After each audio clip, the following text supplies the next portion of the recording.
വിശ്വസിക്കുന്നുവോ? സമ്പൂർണ്ണമായിട്ടുണ്ടെന്ന് വിശ്വസിക്കുന്നുവോ? അതാണ്. ഒന്നുകൂടി പറഞ്ഞ്, നമ്മെ ജീവിപ്പിക്കുന്ന കർത്താവ് ഈശോ മിശിഹായുടെ, എല്ലാവരും, നമ്മെ ജീവിപ്പിക്കുന്ന കർത്താവ് ഈശോ മിശിഹായുടെ കൃപാവരം നാം എല്ലാവരിലും സമ്പൂർണ്ണമാണ്. സ്വർഗ്ഗരാജ്യത്തിലെ വിശ്വാസത്തോടെ കർത്താവ് ഈശോ മിശിഹായുടെ ശരീര രക്തം സ്വീകരിക്കാൻ തിരുസഭ നമ്മളെ ക്ഷണിക്കുന്നു. ഇങ്ങനെയല്ലേ സാധാരണ നമ്മൾ കേൾക്കണേ? ആണോ അല്ലയോ? എന്ത് മനസ്സിലായി? മനസ്സിലായോ? പക്ഷെ ഇവിടെ അങ്ങനെയല്ല നമ്മൾ കേട്ടതില്ലേ. നമ്മളിനി അതിൻ്റെ ആഴത്തിൽ മനസ്സിലാക്കണം. എന്താ പറഞ്ഞത്? ഒന്നുകൂടി, സ്വർഗരാജ്യത്തിലുള്ള വിശ്വാസത്തോടെ കർത്താവ് ഈശോ മിശിഹായുടെ ശരീരവും രക്തവും സ്വീകരിക്കാൻ തിരുസഭ നമ്മെ ക്ഷണിക്കുന്നു. അത് ഓരോ കാലങ്ങളിലും അതിന് മാറ്റമുണ്ട്, അതിൻ്റെ എന്നാൽ ഉള്ളടക്കം ഇതാണ്. പക്ഷെ ഇതിൻ്റെ എല്ലാത്തിൻ്റെയും പ്രധാന കാര്യമെന്താ? സ്വർഗരാജ്യത്തിലുള്ള വിശ്വാസത്തോടെ. ഇതെല്ലാം നമ്മളിനി പഠിക്കാൻ പോകുന്ന കാര്യമാണ്. നമ്മളുടെ ധ്യാനത്തിൻ്റെ ഒരു രൂപരേഖ ഇങ്ങനെയാണ്. നമ്മൾ 8 മണിക്കാണ് ഭക്ഷണം. അതുകൊണ്ട് ഇപ്പോൾ ഒരു ഇൻ്റർവെല്ലിന് വേണ്ട. 8 മണിക്ക് ഭക്ഷണത്തിന് പോകുന്നു. നമ്മളുടെ ഈ ധ്യാനത്തെക്കുറിച്ച് പറയുകയാണെങ്കിൽ 9 ദിവസത്തെ സിലബസാണ് ഈ ധ്യാനം. പക്ഷേ 9 ദിവസത്തിനൊക്കെ വിളിച്ചിട്ട് ആരും വരുന്നില്ല. അമ്മച്ചിമാർ വരും. കാരണം എന്താണെന്ന് വെച്ചാൽ 9 ദിവസം കിച്ചൺ അടച്ച് ചട്ടിയും കലമൊക്കെ വിട്ട് ഒന്ന് സമാധാനമായിട്ട് ധ്യാന കേന്ദ്രത്തിൽ വന്നിരുന്ന് അവിടുത്തെ ഭക്ഷണം കഴിച്ചിരിക്കാമല്ലോ. എന്ത് പറയണു? നല്ല ഐഡിയ അല്ലേ? ഞാനിപ്പോൾ അങ്ങനെയാണ് ഞാൻ ആൾക്കാരെ ധ്യാനത്തിന് വിളിക്കണത്. നിങ്ങൾ വർഷത്തിൽ ഒരു പ്രാവശ്യം ഈ അടുക്കള വിടണം, ആ ചട്ടിയും കലവും വിടണം. അത് നല്ല ഐഡിയ ആണല്ലോ. എന്ത് പറയണു? ഇത് കണ്ടോ, ഇവിടെ ആ ഐഡിയയിലാണ് ചിലവരൊക്കെ വന്നേക്കണത്. ഒരു 6 ദിവസം അല്ലെങ്കിൽ എന്താ, രാവിലെ എണീറ്റ് ആ അടുക്കളയിൽ കയറി ചട്ടിയും കലവും, അത് കഴിഞ്ഞ് ഭക്ഷണമൊക്കെ ഉണ്ടാക്കി എല്ലാവർക്കും വിളമ്പി കൊടുത്ത്, അത് കഴിഞ്ഞ് പാത്രവും കഴുകി കഴിയുമ്പോഴേക്കും അടുത്ത് ഉച്ചക്കലത്ത് ഉണ്ടാക്കാൻ സമയമായി. ഉച്ചക്കലത്തൊക്കെ ഉണ്ടാക്കി എല്ലാം വിളമ്പി കൊടുത്ത് പാത്രം കഴുകി കഴിയുമ്പോഴേക്കും ഇച്ചിരി മയങ്ങി കഴിയുമ്പോഴേക്കും വൈകുന്നേരത്തിന് സമയമായി. ഇത് 365 ദിവസവും ഇത് തന്നെയാണ്. എന്താ അമ്മമാരെ, അമ്മമാർക്ക് അത്രയൊന്നും പ്രയാസമില്ല. ഇവരെയൊക്കെയാണ് ആദ്യം വിശുദ്ധരാക്കേണ്ടത്, ഇല്ലേ? എനിവേ, അപ്പോൾ നമ്മൾക്ക് വല്ലപ്പോഴും ഇങ്ങനെ കുറച്ച് ദിവസം ഈ ചട്ടിയും കലത്തിൻ്റെയും പ്രവർത്തന മണ്ഡലത്തിൽ നിന്ന് മാറി ദൈവത്തിൻ്റെ പരിശുദ്ധാത്മാവുമായിട്ടൊന്നിച്ച് കൃപയുടെ പ്രവർത്തനത്തിൻ്റെ കീഴിൽ ഇവിടെ വിളമ്പിത്തരുന്ന ഭക്ഷണം കഴിച്ച് സുഖമായിട്ടിരിക്കുക. അതുകൊണ്ടാണ് ധ്യാന കേന്ദ്രങ്ങളിൽ അധികവും ലേഡീസ് വരുന്നതിൻ്റെ കാര്യം. മനസ്സിലായില്ലേ? കണ്ടിന്യൂ അങ്ങനെ തന്നെ വേണം. ഒരു 6 മാസം കൂടുമ്പോൾ നിങ്ങൾ ഒരു ഹോളിഡേ എടുക്കണം. എവിടെ പോകാനാണ് നമുക്ക് ഹോളിഡേക്ക്? ധ്യാന കേന്ദ്രത്തിൽ പോകുക. നല്ല ആശയമാണില്ലേ? അങ്ങനെ ചിന്തിച്ചിട്ടില്ല ഈ ധ്യാനത്തിൻ്റെ ഇടയ്ക്ക് ഇങ്ങനൊരു സംഭവം നടക്കേണ്ടതെന്നുള്ളത്. വളരെ ആവശ്യമാണ്. ഓക്കെ, അപ്പോൾ നമ്മളുടെ ഇന്ന് 8 മണിക്ക് ഭക്ഷണത്തിന് പോകുന്നു. ഞാൻ പറഞ്ഞു വന്നത് 9 ദിവസത്തെ ധ്യാനത്തെ ഞാനിങ്ങനെ ക്രാഷ് ചെയ്ത് 6 ദിവസം 5-6 ദിവസം കൊണ്ട് തീർക്കാൻ നോക്കുകയാണ്. അതുകൊണ്ട് നമ്മൾ സമയമെല്ലാം പാലിക്കണം. സമയം ഭക്ഷണമൊക്കെ കഴിഞ്ഞ് കഴിഞ്ഞാൽ പെട്ടെന്ന് കഴിച്ച് വരണം കേട്ടോ. വലിയ വിശ്രമമൊന്നും അധികം ഉണ്ടാവില്ല. ഇവിടെ ഇരിക്കുമ്പോൾ കുറച്ചൊക്കെ ഉറങ്ങിക്കോ നിങ്ങൾ, അല്ലേ? ധ്യാനം കേൾക്കുമ്പോൾ ആ മധുരമായ വചനം കേൾക്കുമ്പോൾ ഉറക്കം വരുമെന്നുള്ളത് ഷുവറാണ്. എന്ത് ചെയ്യാം? ഉറങ്ങിക്കോ. ഞാൻ പറയുന്ന വചനം നിങ്ങൾ ഉറങ്ങുമ്പോഴും അകത്ത് കയറുന്ന തരത്തിലാണ്. Praise the Lord. എന്തു പറയണു? ഇതൊക്കെ പുതിയ ധ്യാന രീതികളാണ്. നമ്മളൊരാഴ്ചത്തേക്ക് വീട്ടിൽ നിന്ന് ഈ ജോലി തിരക്കിൽ നിന്നൊക്കെ ഇവിടെ വന്നു കഴിഞ്ഞാൽ ഇരുന്ന് ഉറങ്ങോ ഇല്ലയോ? ഉറങ്ങിപ്പോവും, ഒരു കുഴപ്പമില്ല. എന്നാൽ നിങ്ങളുടെ ആത്മാവ് ഉറങ്ങുന്നില്ല. ഉറങ്ങുമ്പോഴും അകത്ത് കയറുന്ന വചനമാണ് കർത്താവിൻ്റെ വചനം. Praise the Lord. പെട്ടെന്ന് ചാടി എഴുന്നേറ്റ് ഇതേ ഓടി കാര്യങ്ങൾ ഇതിപ്പോൾ പറഞ്ഞത് ഇന്നാണെന്ന് നിങ്ങൾക്ക് തോന്നും. പുതിയ ധ്യാന രീതികളാണിതെല്ലാം. അപ്പോൾ 8 മണിക്ക് നമ്മൾ ഭക്ഷണത്തിന് പോകുന്നു, 8:30 വരുന്നു. 8:30 കഴിഞ്ഞാൽ പിന്നെ ഇവിടെ വലിയ പാട്ടും ഒച്ചയുണ്ടാകാൻ പാടില്ല എന്നാണ് സാധാരണ ധ്യാന കേന്ദ്രങ്ങളിലെല്ലാം നിയമം. കാരണം അയൽവക്കത്തുള്ള ആളുകളെയൊക്കെ നമ്മൾ പരിഗണിക്കണം. അപ്പോൾ ഈ വലിയ വലിയ സ്പീക്കേഴ്സ് എല്ലാം ഓഫാക്കിയിരിക്കും. പാട്ടുകാരന് റെസ്റ്റ്, ഓർഗൻ ഇല്ല. പക്ഷെ ഞാൻ ഈ ചെറിയ മൈക്ക് വെച്ച് ചെറിയ ശബ്ദത്തിൽ നമുക്ക് ക്ലാസ് എടുക്കാം, നോക്കാം നമുക്കൊന്നിങ്ങനെ. ശരിയല്ലേ? ഒരുപാട് ഒച്ചയൊന്നുമില്ലാണ്ട്. അപ്പോൾ 8:30 വന്നിട്ട് പിന്നെ നമ്മൾ വീണ്ടും തുടരും. വാസ്തവത്തിൽ അപ്പോഴാണ് ശാന്തമായിട്ട് വചനം കേൾക്കാനും ഒരു സമാധാനമായിട്ട് കാര്യങ്ങൾ. അങ്ങനെ നോക്കാൻ നമ്മൾ എവിടം വരെ പോകുന്നു. എല്ലാവരും ഉറങ്ങാൻ തുടങ്ങുമ്പോൾ ഞാൻ നിർത്താം. നമ്മളൊക്കെ എത്ര സമയം വരെ പോകും? 8:30 9:30 വരെ പോവാം അല്ലേ?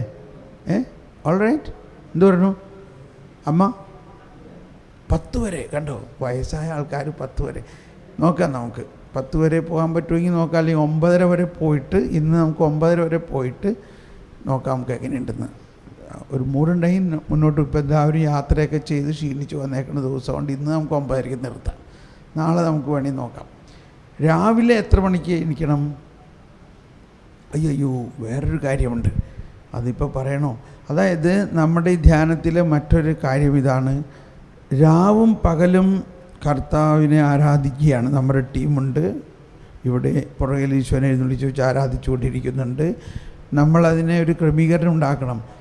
രാത്രിയിൽ 1 മണിക്കൂറെങ്കിലും എൻ്റെ കൂടെ ഒന്ന് ഉണർന്നിരുന്നൂടെ എന്ന് ഈശോ ചോദിച്ചോ ഇല്ലയോ?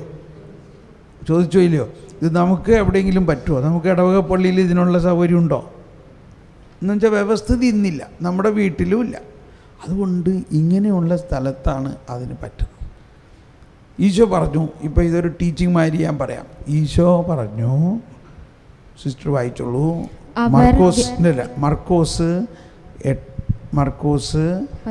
14:32 എന്ത് പറഞ്ഞു ഈശോ? അവർ ഗെത്സമനി എന്ന് വിളിക്കപ്പെടുന്ന സ്ഥലത്തെത്തി. അവൻ ശിഷ്യന്മാരോട് പറഞ്ഞു, ഞാൻ പ്രാർത്ഥിക്കുമ്പോൾ, എല്ലാവരും ഏറ്റു പറഞ്ഞുകൊണ്ട്, ഞാൻ പ്രാർത്ഥിക്കുമ്പോൾ നിങ്ങൾ ഇവിടെ ഇരിക്കുവിൻ. ഒന്നെല്ലാവരും വായിച്ചത്. ബൈബിൾ എല്ലാവരുടെ കയ്യിലും ഉണ്ടെന്നാണ് എൻ്റെ വിശ്വാസം. ഇനി ആരെങ്കിലും കൊണ്ടുവരാൻ മറന്നിട്ടുണ്ടെങ്കിൽ ഇത് ലാസ്റ്റിൽ ഒരു ഷെൽഫിൽ ഇവിടുത്തെ ബൈബിളുകൾ കുറേ സ്റ്റോക്ക് വെച്ചിട്ടുണ്ട്. അതിനകത്ത് നിന്ന് ഒരെണ്ണം എടുക്കാം. പോകുന്ന സമയത്ത് അവിടെ തന്നെ വെച്ചുകൊണ്ട് പോകാം. ഓക്കെ, എല്ലാവരും ഒന്ന് വായിച്ചേ. ഒരു കരം ഉയർത്തി ഒന്ന് ഏറ്റു പറഞ്ഞു വായിച്ചേ. ഞാൻ പ്രാർത്ഥിക്കുമ്പോൾ നിങ്ങൾ ഇവിടെ ഇരിക്കുവിൻ. ഒന്നുകൂടി ഉച്ചത്തിൽ പറഞ്ഞ്, അധരം തുറന്നെന്ന് ശബ്ദമുയർത്തി, ഞാൻ പ്രാർത്ഥിക്കുമ്പോൾ നിങ്ങൾ ഇവിടെ ഇരിക്കുവിൻ. കണ്ടോ? ഇപ്പോൾ ഈശോ പറഞ്ഞോ നിങ്ങളോട് പ്രാർത്ഥിക്കാൻ പറഞ്ഞിട്ടുണ്ടോ?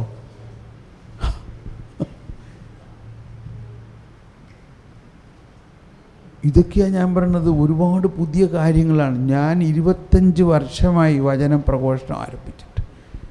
എന്നാൽ 20 വർഷക്കാലവും ഞാൻ വിചാരിച്ചിരുന്നത് മുഴുവൻ ഞാനാണ് പ്രാർത്ഥിക്കണേ. ഞാൻ 40 ദിവസം ഉപവസിച്ച് പ്രാർത്ഥിച്ചു, ഞാൻ അങ്ങനെ ഉപവസിച്ച് പ്രാർത്ഥിച്ചു, ഞാൻ മുട്ടുമുതിർന്ന് പ്രാർത്ഥിച്ചു, ഞാൻ എന്തെല്ലാം ചെയ്ത് പ്രാർത്ഥിച്ചു. പക്ഷേ ഇതെന്നെ അങ്ങ് വളരെ ആഴമായി എൻ്റെ ഹൃദയത്തിൽ പതിക്കുമ്പോൾ, ഞാൻ ഈശോയുടെ അടുത്തിരിക്കുമ്പോൾ ഈശോ പറയാണ്, നീ പ്രാർത്ഥിക്കണ്ട, ഞാൻ നിനക്ക് വേണ്ടി പ്രാർത്ഥിക്കണം. ഞാൻ പ്രാർത്ഥിക്കുന്നതിൽ നിന്നും കിട്ടുന്ന ആ കൃപ നീ സ്വീകരിക്കാൻ വേണ്ടി ഇവിടെ ഇരുന്നാൽ മതി. ഷടാ വെയ് രാജാ വെയ്, 1 വെച്ച 10. ഇത് കൊളോക്കിയലാണ്, നിങ്ങൾ തെറ്റിദ്ധരിക്കരുത്. എളുപ്പം മനസ്സിലാകാനുള്ള പണിയാണ്. നമ്മൾ എന്ത് ചെയ്യണം? ഇപ്പോൾ നമ്മൾ പ്രാർത്ഥിക്കണതാണോ ശക്തി, കർത്താവ് പ്രാർത്ഥിക്കണതിനാണോ ശക്തി?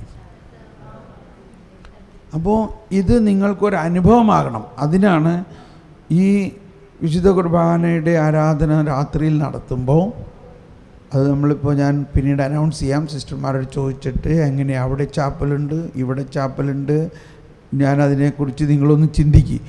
രാത്രി 1 മണിക്കൂർ നിങ്ങളിരിക്കുക. 1 മണിക്കൂർ എന്ത് ചെയ്യണം? നിങ്ങൾ പ്രാർത്ഥിക്കരുത്. മറിച്ച് നിങ്ങൾ എന്ത് ചെയ്യണം? ഈശോയോടൊട്ടി ആ സ്നേഹത്തിൽ ലയിച്ച്, ഈശോയെ ഞാൻ നിൻ്റെ ശാഖയാണ്, നീ ആരാണ്? മുന്തിരിച്ചെടിയാണ്. മുന്തിരിച്ചെടി നീ, ഞാൻ ശാഖ. അപ്പോൾ ഈ മുന്തിരിച്ചെടിയിൽ ഒഴുകുന്നത് മുഴുവനും ആർക്കുള്ളതാ? ശാഖയ്ക്കുള്ളതാണ്. അങ്ങനെ വിശ്വസിച്ചുകൊണ്ടും ഈശോയെ സ്നേഹിച്ചുകൊണ്ടും ഈശോയുടെ അടുത്ത് ഇരിക്കുക. എൻ്റെ ഭാര്യ എന്നോട് എപ്പോഴും പറയുന്നൊരു കാര്യം, ഒന്ന് എൻ്റെ അടുത്ത് ഇരിക്കുക.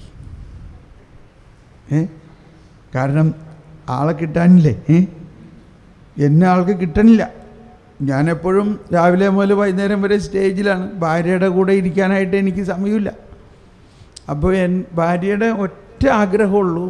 എന്താഗ്രഹം? എൻ്റെ അടുത്ത് ഒന്നിരുന്നാൽ മതി. എന്താ സഹോദരിമാർ, നിങ്ങൾക്ക് ആഗ്രഹം എന്താ? ഭർത്താവിൻ്റെ അടുക്കൽ നിങ്ങൾക്ക് പണം വേണോ? എന്ത് വേണം നിങ്ങൾക്ക്? ഒന്ന് എൻ്റെ അടുത്ത് ഇരിക്കുക. ഈ ഭാര്യാഭർത്തൃ ബന്ധം പോലെ തന്നെയാണ് മണവാളൻ മണവാട്ടിയാണ് നമ്മുടെ ബന്ധം. ഈശോ ആരാണ്? നമ്മുടെ മണവാളൻ. നമ്മൾ ആരാണ്? ഈശോയുടെ മണവാട്ടി. ആ മണവാളൻ നമ്മളോട് പറയാണ്, എൻ്റെ അടുത്തൊന്ന് ഇരിക്കുക വായോ. അങ്ങനെ ഒരു വാത്സല്യം സ്നേഹവും ഇതിലേക്ക് വന്നിട്ട് 1 മണിക്കൂർ ഈശോയോടൊപ്പം ഇരിക്കുക.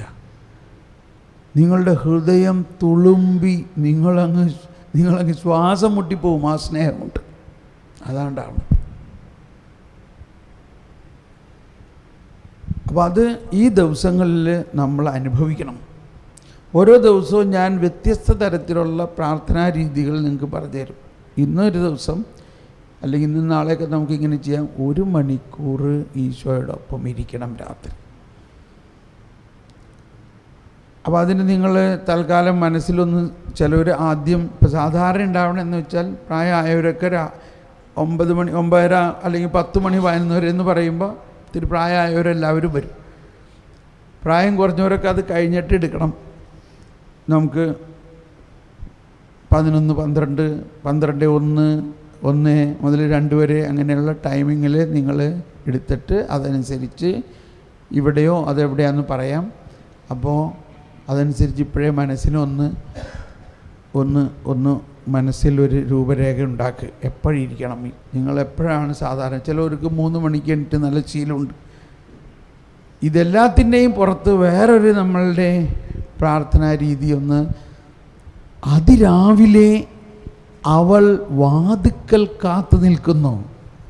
ജ്ഞാനത്തിൻ്റെ പുസ്തകം 6-ാം അധ്യായം 14-ാമത്തെ വചനമാണ്. ജ്ഞാനം 6:14. പ്രഭാതത്തിൽ ഉണർന്ന് എല്ലാവരും പ്രഭാതത്തിൽ ഉണർന്ന് അവളെ തേടുന്നവർ പ്രയാസം കൂടാതെ അവളെ കണ്ടുമുട്ടുന്നു. അവൾ വാതിൽക്കൽ കാത്തു നിൽപ്പുണ്ട്. ഒന്നെല്ലാവരും പറഞ്ഞതൊന്ന്. പ്രഭാതത്തിൽ ഉണർന്ന് അവളെ തേടുന്നവർ പ്രയാസം കൂടാതെ തന്നെ അവളെ കണ്ടുമുട്ടും. അവൾ വാതിൽക്കൽ കാത്തു നിൽപ്പുണ്ട്. അവളവിടെ ഉണ്ട്. പക്ഷെ നമ്മൾ എണീറ്റാലല്ലേ ആളെ കാണാൻ പറ്റുള്ളൂ. ഇതാണ് വേറൊരു കാര്യം നമ്മളുടെ ജീവിതത്തിൽ ഈ ദിവസങ്ങളിൽ ഉണ്ടാകുന്ന മറ്റൊരു അനുഭവം. ഞാൻ എല്ലാ ദിവസവും 4 മണിക്ക് എണീക്കും. എനിക്കിപ്പോൾ പുതിയൊരു അഭിഷേകം കിട്ടിയേക്കണത് ഇതാണ്. ഞാൻ എണീക്കുമ്പോൾ എൻ്റെ ആത്മാവിൽ നിന്ന് നിങ്ങളുടെ ആത്മാവിലേക്ക് ഒരു കമ്പിയില്ലാ കമ്പി അടിക്കാം. നിങ്ങളും എണീക്കും. നോക്കണോ അത്? നിങ്ങളെ ഞാൻ കമ്പിയില്ലാ കമ്പി, ഈ വാക്കുകളൊക്കെ ഇവിടെ നിന്ന് പറയണില്ലേ? എന്താ കമ്പിയില്ലാ കമ്പി എനിക്ക് പറയണത്? വയർലെസ്, കോഡ്ലെസ് മാതിരി നിങ്ങളുടെ ആത്മാവും എൻ്റെ ആത്മാവും തമ്മിൽ ബന്ധമുണ്ടോ? ഉണ്ട്. എന്തുകൊണ്ട്? പരിശുദ്ധാത്മാവ് നമ്മൾ 2 പേരിലും ഉണ്ട്. അപ്പോൾ പരിശുദ്ധാത്മാവിലൂടെ നമ്മളിപ്പോൾ ഒരു ടൈം സെറ്റ് ചെയ്യുകയാണ്. 4 മണിക്ക് ഉണർത്തണം എന്ന് നമ്മളങ്ങ് സെറ്റ് ചെയ്തിട്ട് പ്രാർത്ഥിക്കുമ്പോൾ ഞാൻ 4 മണിക്ക് മുമ്പേ എണീക്കും കേട്ടോ. ഞാനൊരു 3:50 എണീറ്റ് ഞാനവിടെ എൻജിൻ സ്റ്റാർട്ട് ചെയ്യും. ഞാൻ എൻജിൻ സ്റ്റാർട്ട് ചെയ്യുമ്പോൾ ഈ കമ്പിയിലൂടെ നിങ്ങളുടെ ആത്മാവിൽ ആരോ, തോമസ് പോളോ പരിശുദ്ധാത്മാവോ ഉണർത്തും നിങ്ങളെ. ആരോ പറയും എനിക്ക് സമയമായി, ദേ വാതുക്കെ കാത്തു നിൽക്കണം. ആരാ വാതുക്കെ കാത്തു നിൽക്കുന്നേ? ജ്ഞാനം. ഇതാണ് ഞാൻ സത്യം പറയുകയാണെങ്കിൽ നമ്മളെല്ലാവരുടെയും ജീവിതത്തിൽ ഏറ്റവും ആവശ്യമുള്ള ഒന്ന് എന്താണ്? ജ്ഞാനമാണ്. നമ്മൾ കുർബാനയിൽ പ്രാർത്ഥിക്കുന്നുണ്ട്, അത് പോരാ. സർവജ്ഞനായ ഭരണകർത്താവും അങ്ങയുടെ ഭവനത്തിൽ വസിക്കുന്നവരുടെ വിസ്മയനീയനായ പരിപാലകൻ. നമ്മൾ ആ വിസ്മയനീയതയുടെ തലത്തിലേക്ക് ഉയരണം. നമ്മളിപ്പോൾ ഒരു മാത്തമാറ്റിക്കൽ തലത്തിലാണ്, സ്കൂളിലെ കണക്ക് കൂട്ടണമാതിരിയൊക്കെ 2 2 4 4 4 8 8 8 16. എന്നാൽ വേറൊരു കണക്കുണ്ട്, 99-നേക്കാളും വലുതാണ് 1. 1 ഈസ് ഗ്രേറ്റർ ദാൻ 99.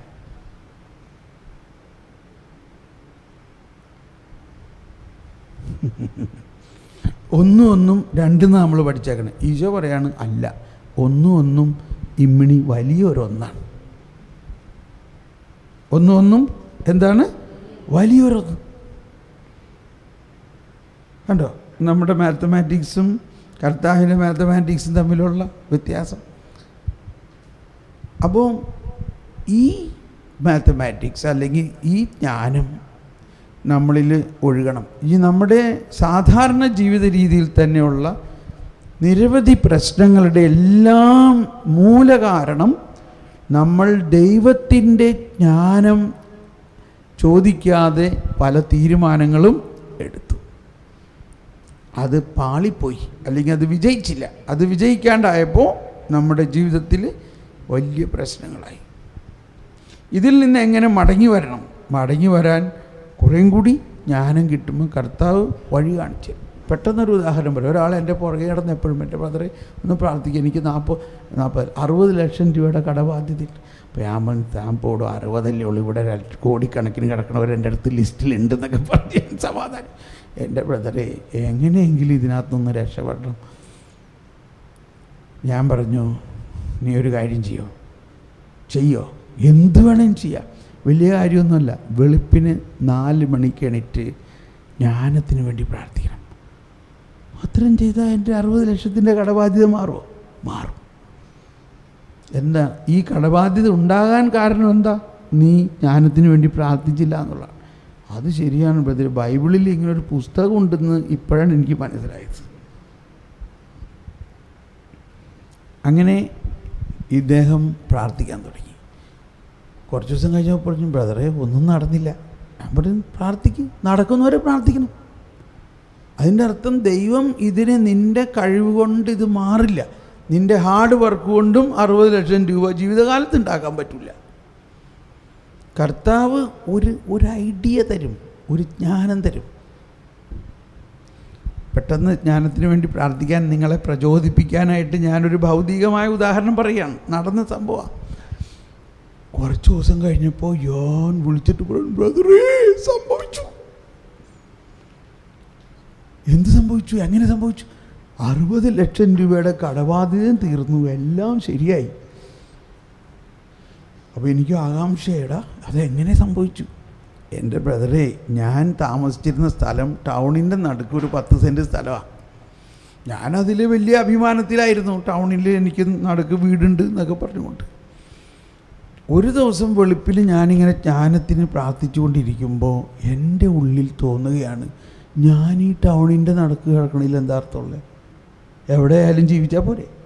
എന്തോരം ആൾക്കാർ ടൗണിന് പുറത്ത് ജീവിക്കുന്നുണ്ട്. അതായത് എൻ്റെ ഈ ടൗണിലുള്ള വീടും ചെറിയ പുരയിടവും വിൽക്കുകയാണെങ്കിൽ 1 കോടി രൂപയിൽ കൂടുതൽ കിട്ടും. അതിൽ നിന്ന് 60 ലക്ഷം രൂപ കടവും മാറ്റി ബാക്കിയുള്ള 40 ലക്ഷത്തിന് കുറച്ചങ്ങ് പുറത്ത് നീക്കഴിഞ്ഞാൽ എനിക്ക് 20 സെൻറ്റ് സ്ഥലവും അതിൽ വീട് പണിയാനും ബാക്കി കാശ് ബാങ്കിലും ഇടാനുള്ള സൗകര്യമുണ്ട്. Praise the Lord. ഒരു വർക്കബിൾ ഐഡിയ അല്ലേ? നോക്കി ഇല്ലേ? എന്നാൽ ഇത് ഇത്രയും നാൾ ഈ സ്ഥലമൊക്കെ ഉണ്ടായിട്ട് ഇങ്ങനൊരു ഐഡിയ കിട്ടിയില്ല. ഉടനെ തന്നെ പുള്ളി അത് ഇംപ്ലിമെൻറ്റ് ചെയ്തു. സ്ഥലം വിറ്റു, മറ്റേ അവിടെ ഇത് വിറ്റു, കടം നീട്ടി, സ്ഥലം മേടിച്ചു, അവിടെ വീട് പണിതു. പെട്ടെന്ന് കാശ് മുഴുവൻ ഇരിക്കല്ലേ, വീട് പണിതു, താമസം മാറ്റി, സുഖമായിട്ട് മോട്ടോർ സൈക്കിളിൽ പ്രാർത്ഥനയും ഇതൊക്കെ ആയിട്ട് നടക്കണം. കുറേ പൈസ ബാങ്കിൽ ഡെപ്പോസിറ്റും, അതിൽ നിന്നും ഇൻട്രസ്റ്റ് നമുക്ക് അത്യാവശ്യം ചിലവിന്.